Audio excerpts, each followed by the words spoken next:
On today's Ding Corners, we are talking about value buys and areas of the market where you can still find good value.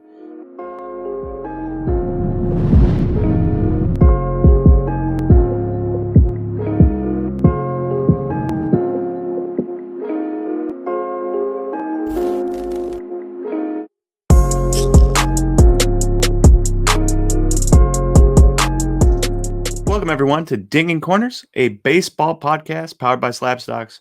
I am your host, Nate, and today we are going to be covering value buys. So you're probably sitting there and you're saying, I didn't invest in Wander Franco, or I didn't invest in Fernando Tatis, or I didn't invest in Juan Soto. And you're going to feel like you missed the boat because you could have invested in Fernando Tatis PSA 10 rookies at $30 and now they're $300, you know? And it's hard to kind of come back from that because you're like, it's hard to find the next guy, right? It's hard to be like, man, I really missed out on that guy. Okay, move on to the next one. You just kind of stay stuck on the guy you missed instead of moving on. So today, I'm going to share with you a couple things that I look at. They're not always going to be perfect. They're not always going to work. But some things that I look at when I'm trying to find value buys. So, you missed out on Fernando Tatis. Well, who's the next guy? Or, not even that high. Maybe you missed out on Pete Alonso his rookie year. Well, who's the next Pete Alonso? Who's the next guy to hit 50 home runs or 45 home runs? And so there's going to be a lot of talk about, Bowman prospects in here and also some pitchers and then also a few rookie cards even. And so we got value buys. And so undervalued hitters is number one. So you're looking at guys like Fernando Tatis, insane value, but he's a shortstop, so it's expected. Bo Bichette, really good value, but he's a shortstop, so it's expected. These two guys right here, you see Eloy Jimenez and Yordan Alvarez, obviously not shortstops, probably DHs long term, even though they're in the outfield right now. But that being said, their bats are incredible, and we're not going to dive too deep into stats right now. We're going to try to keep this video pretty short today, but Eloy hit 296 with a 332 on base and a 559 slugging last year with 14 home runs in 2020. Now, Eloy had a bit of a high batting average on balls in play, so these numbers are expected to probably come down a little bit, but he's also 24, going to be 24 now, and you could expect that bat to keep progressing a little bit every year until he gets to his prime. And so, I'm fully expecting Eloy one of these next 2 years to be a 40 home run hitter and probably lead the league AL in home runs. So when we're looking at his top series 2 PSA 10 price that you see on the screen here, one sold on March 24th for $65 shipped or $66 shipped. Pretty good price for a guy that could lead the league in home runs. What his prices get to, tough to say. As we don't really have an example of this. Most of the guys we have examples of are, either extremely, extremely good hitters like Juan Soto. Juan Soto is in a league of his own compared to like an Eloy Jimenez or a Yordan Alvarez. Or we have guys like Fernando Tatis, Mike Trout, Ronald Acuna, who are good all around. Eloy and Yordan are not good all around. They are strictly hitters. And they're not the level of Juan Soto, so they're not going to get to $300 anytime soon. But I could see Eloy, if he leads the league in home runs, getting to $120, maybe $150 if everything works out really well. And so that's the type of hitter we have, and that's the type of value that could be had here. No guarantees. And then we move on to Yordan Alvarez, and he hit 312 average, 410 on base, 654 slugging with 28 home runs in 89 career games. Now, you remember he played 87 his rookie year, won the Rookie of the Year with only 87 games played, which is insane, and then only played 2 games last year before he got injured and was out for the season. Now, he's come back, and he hasn't been hitting very well in spring training, but it's only a 7-game sample size, and he came back way later than everyone else. I expect him to take a little bit to get going, but once he gets going, I expect Yordan Alvarez to be one of the best hitters in the league. And $60 on the PSA 10 on March 24th, $60 for a top series 1 PSA 10. Feels like that's a little bit low to me. Same with Eloy. Does everything well. Why can't it be a $120 card? Why can't it double? And so you're looking at guys here, $60. Yeah, it's expensive, but if you've got $60 and you don't have, $300 put it into one of these guys, wait for them to hit the cover off the ball, and then sell for 120, and you can put it into something else. So a couple undervalued hitters there, and you can go down the list and find, other guys. I'm not specifically saying go out and buy these guys. A lot of these guys I have. Number one, I have some of these cards at PSA currently. I'll probably get them back in 2022, even though I sent them in 2020. But that being said, keep everything above board. I do have some of these cards, and I sent them in because I love them, So you don't have to go with just these guys. Try to find those bats that are somewhat undervalued that you think can play, that isn't, a Fernando Tatis or isn't a Juan Soto type of guy. You can always find the next guy. Next on the list is undervalued prospects. So you'll notice here I've got Geraldo Perdomo and Bryce Terang. Geraldo Perdomo is a shortstop for the Diamondbacks, and Bryce Terang is a shortstop for the Brewers. And they're both top 100 prospects, but back-end top 100 prospects. Now, there's subtle differences about them, but they're kind of in the same vein. Geraldo Perdomo is 6'2", 185-pound shortstop. What that says to me is there is room to grow into his frame.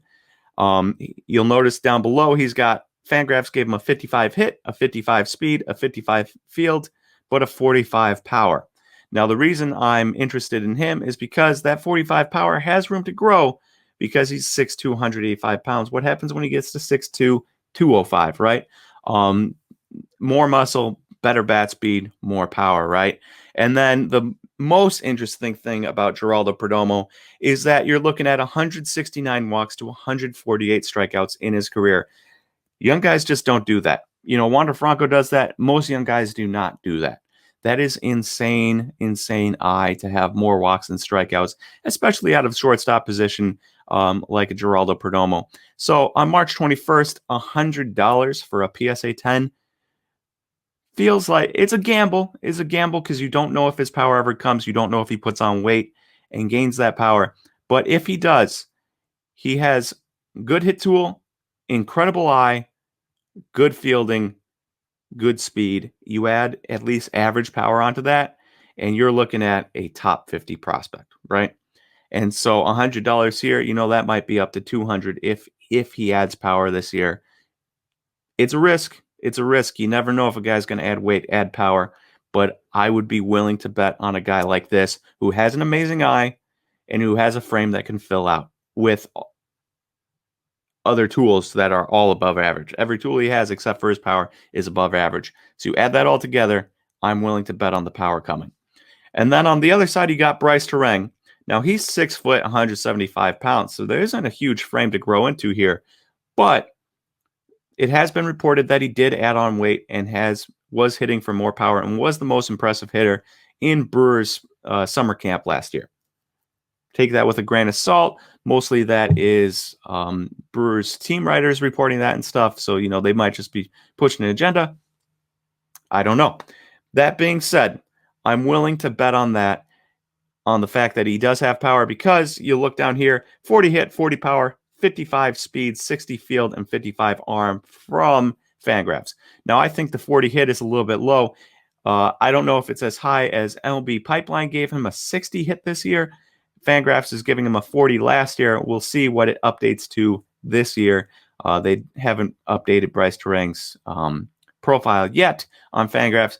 That being said, I think 40 is too low. I think it should be at least a 50, probably a 50. 40 power, that also might be low. If the reports are to be believed, he could have a 45 power right now. He could have a 50 power right now. I don't know. 55 speed, 60 field, 55 arm. That just goes to show you that he's sticking at shortstop in the majors. The Brewers, they got Luis Urias. We'll see if he sticks there long term. They have Orlando Arcia, but I don't think he's in the plans for very much longer.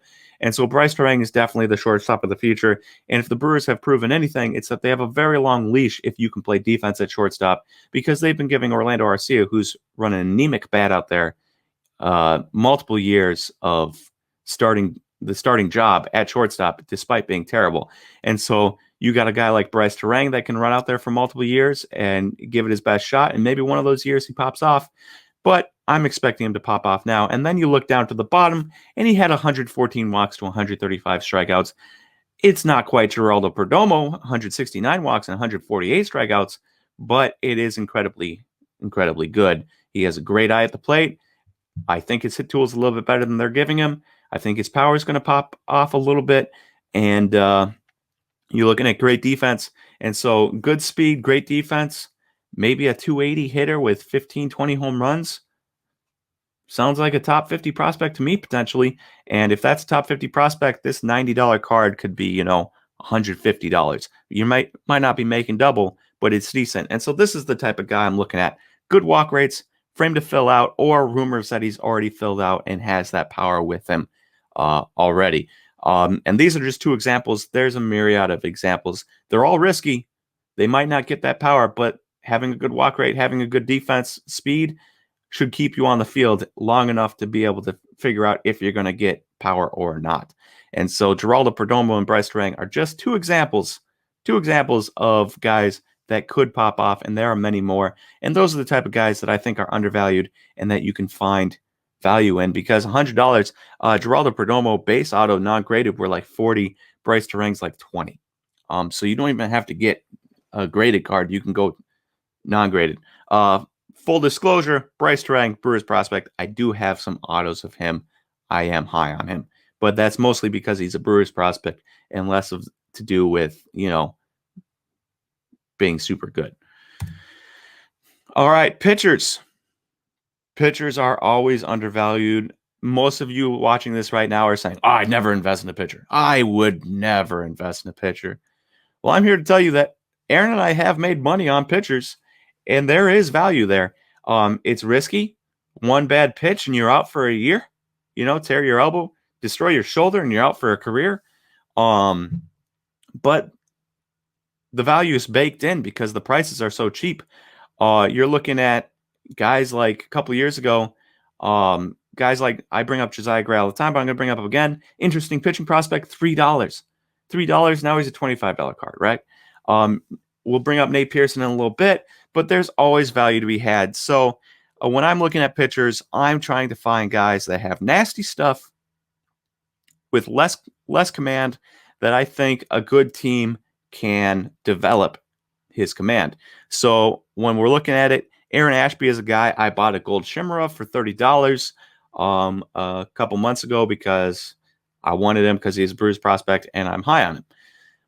Well, you're looking here, 55 fastball, 55 slider, 60 change or curveball, 50 changeup, 40 command via Fangraphs. Those are 3 above average pitches and an average pitch and terrible command. Now, Brewers development is big here because if the Brewers can develop him like they have developed Zach Davies, like they have developed Corbin Burns, like they have developed Brandon Woodruff, like they developed Jimmy Nelson before he got injured, like they developed Josh Hader, right? Josh Hader wasn't a top 100 prospect before he came over to the Brewers. Like they developed Devin Williams. The list keeps going. The Brewers developmental system for pitching has been amazing.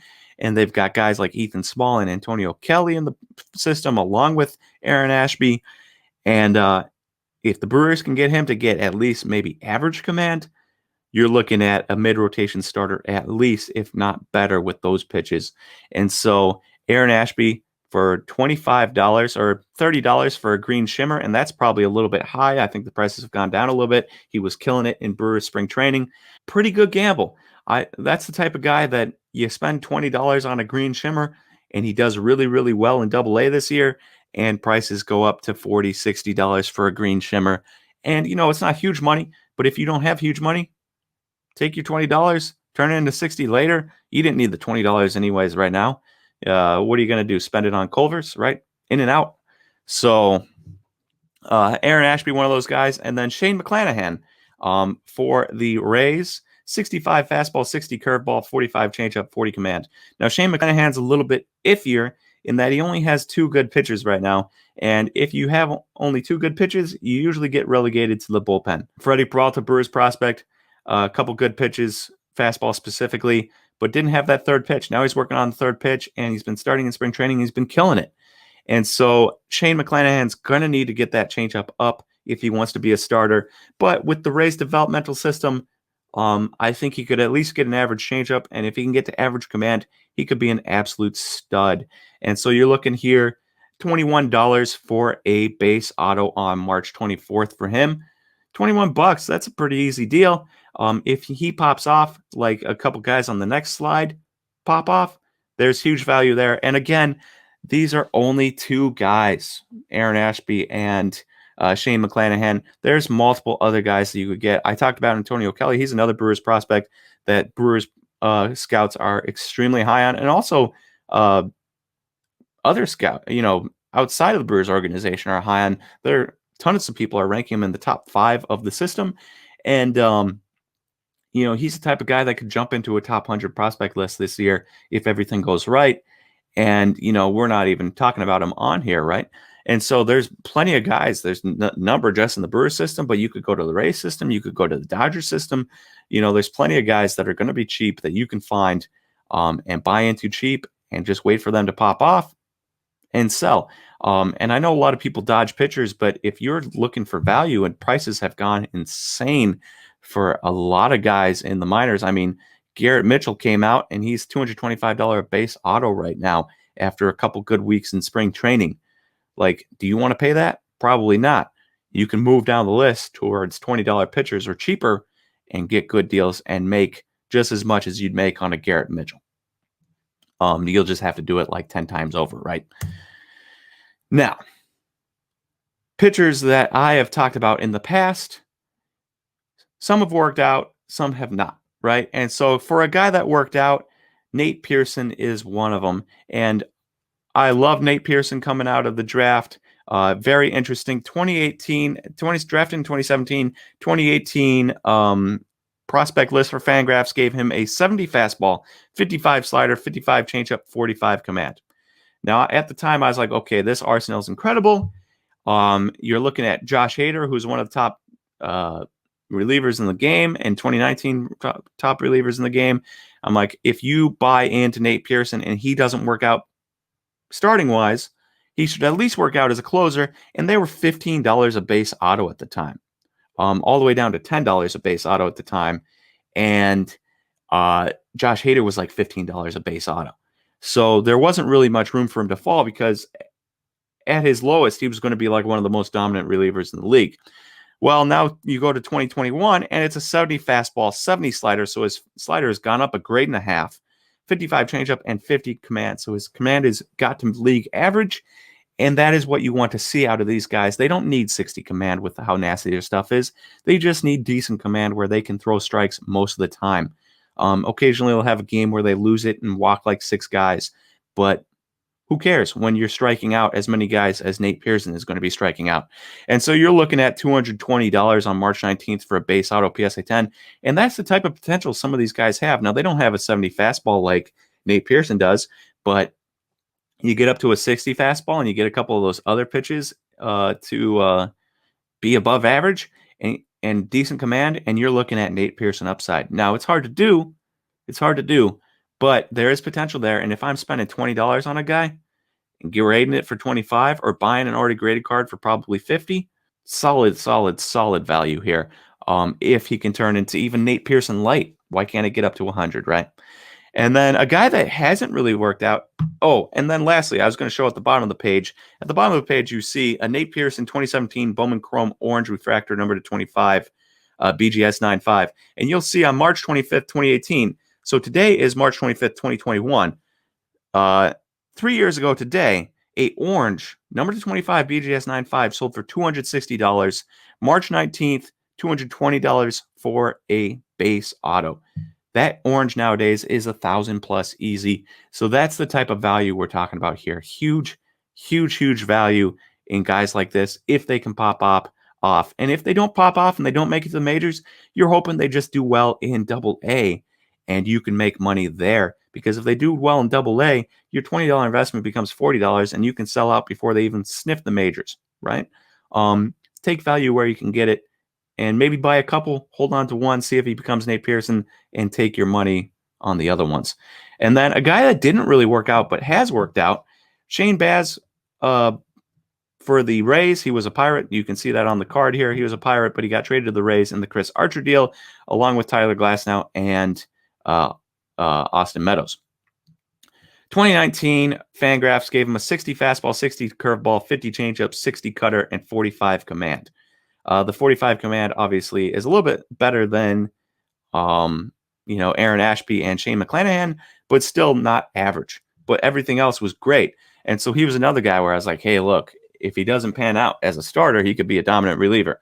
Well, 2021, 70 fastball now. That's a whole grade higher. 60 curveball, 40 change has dropped a grade, 60 cutter, but 40 command. So his command has gone backwards per Fangraphs. But his prices have gone up. On September 15th, 2019, a purple Bowman Chrome sold for $20. March 20th, 2021, a purple sold for $65. Now, he did not do well in 2019 in AA or in A-ball. He hasn't pitched outside of A-ball. He did not do well in A-ball. And yet his prices have gone up, and he didn't pitch in 2020, and yet his prices have gone up. And I'm sure people are excited about him. I have heard rumors that the Rays are going to move him to reliever full time, so I don't think people should be excited about him. But there's even a scenario like this where a guy has been, in my estimation, disappointing, still making money if you bought at the right time. And so never say never, but Shane Baz is definitely not a guy I'd buy right now. He's been wildly disappointing to me from a not having gotten command standpoint. But that shows the risk here is that some of these guys are just not going to get the command no matter who they play for. The Rays are a great developmental system, and yet Shane Baz isn't getting command. Aaron Ashby may never get command, and your $20 on a green shimmer might stay $20 or go down. We don't know. But there is value to be had. There's also risk. And then lastly, I want to talk about undervalued Bowman. What we have here is paper. And I think paper cards are undervalued. They're the type of cards that people are like, and put into a box somewhere and forgot about. But you'll see here, we're looking at $20 shipped for a Wander Franco Bowman Chrome paper card on March 24th. Did you ever think in your wildest dreams that a Bowman Chrome, a Bowman paper card would become $20, even of the top prospect in baseball? I sure didn't. I kept them, but I didn't think they'd ever be, $20. And then down here, you're looking at a PSA 10 that sold for $101 shipped of Wander Franco on March 24th. So both those sales were yesterday. Good values there, $20 and $100 for cards that people didn't care about ever. That's solid value.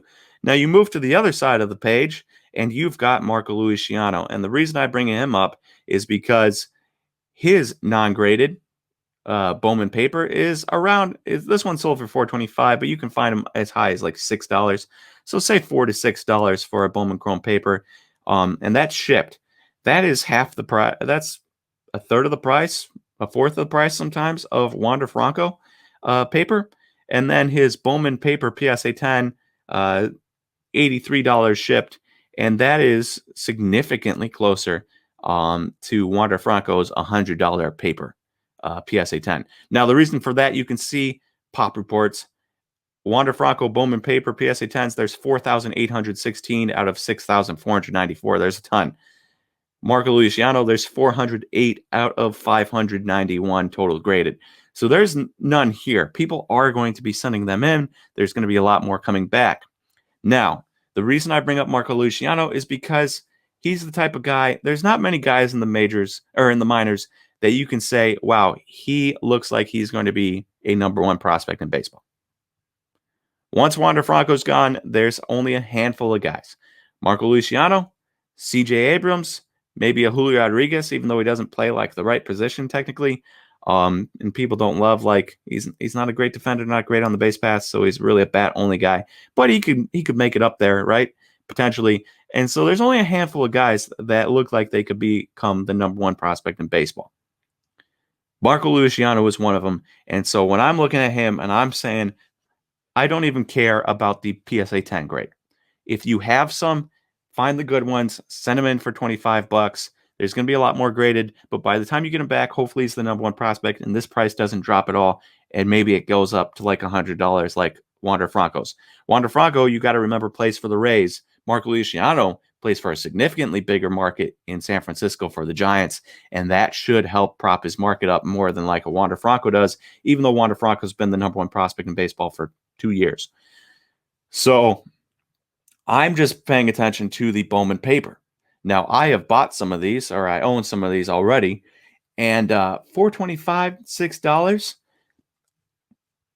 pretty easy to buy. 5 of those, spend $25, and they go up, 3 times in price, and you're making $75 when he's the number one. When Wander Franco gets called up and Marco Luciano is the number one prospect by the end of the year, or a top 5 prospect by the end of the year, right? There's going to be huge value there. And so that's one of those things where I'm always looking, and you could even go Bowman inserts and try to buy some that people don't grade and grade them for Wander Franco, or you could go any myriad of ways. You could do the same thing with Julio Rodriguez for the Bowman paper. Just if you can't afford, Bowman Chrome autos, and even if you can't afford, and you don't want to spend $25 on a Bowman Chrome card, buy 5 Bowman papers, right? Or buy 4 Bowman papers and play the odds there, because there's value. There's value to be had here. And so those are just some of the things I look at. So there is a list. You think you've missed the boat on a lot of guys, but there's still value to be had in baseball. Huge value. And less risky value than like basketball, where a good guy, a good player, super expensive already. Whereas, you're looking at just random Joe Blows that are $10, $15 for a Prism base rookie. You're not going to get that in baseball, right? You can get a whole auto of a pitcher who's pretty decent for $20. You would never get that in basketball. And so these risky buys, I feel like, are much more valuable in baseball than you would ever find in basketball or football. And that's what I love about baseball. And so you haven't missed the boat. You really haven't. There is value to be found. You just have to look outside the box, which is, undervalued hitters, Yordan Alvarez, Eloy Jimenez. That's not outside the box. But for some people, pitchers, outside the box. Risky position player shortstops that haven't grown into power but could, a little bit outside the box. And, like Bowman paper, that's definitely outside the box. Nobody really cares about that until recently. Huge value to be had, and these aren't the only value plays you can find. I'm sure many of you have value plays. And if you have value plays, share them in the comments so that other people can see them and be like, hey, yeah, that's a good idea, because I know a lot of people are in the same boat where they feel like they've been pushed out of the hobby they love because prices have gone astronomically high, and you don't want to spend $125 or $140 or $170 on a box of Topps flagship, and you don't want to spend $300 on a flagship rookie of a guy you like for a base, or $1,000 for a gold. And so there's other value to be had. Obviously, it takes some luck to luck into the next guy that really pops off, but it can be done. And so just a couple things that I look at for value. But I hope you guys enjoyed this Dinging Corners today, and I will talk to you guys again next time.